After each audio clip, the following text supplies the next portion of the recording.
Proud parents ang content creators na sina Kong at V para sa kanilang anak na si Kidlat. Bakit kaya? Alamin na natin yan sa Showbiz Report na ating Talkbiz princess na si MJ Perenya. Nagsama-sama ang content creators, kids, and parents para i-celebrate ang bagong milestone sa buhay ng anak nila Daddy Kong at Mommy V na si Kidlat.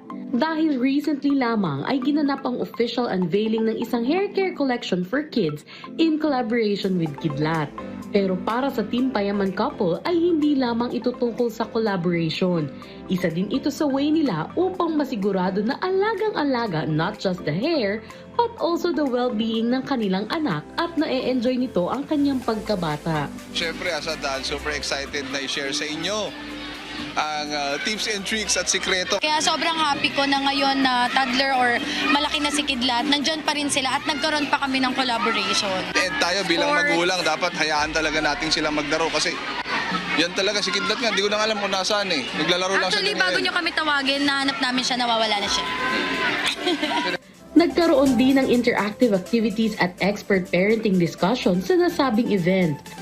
MJ Perenya para sa Talkbiz.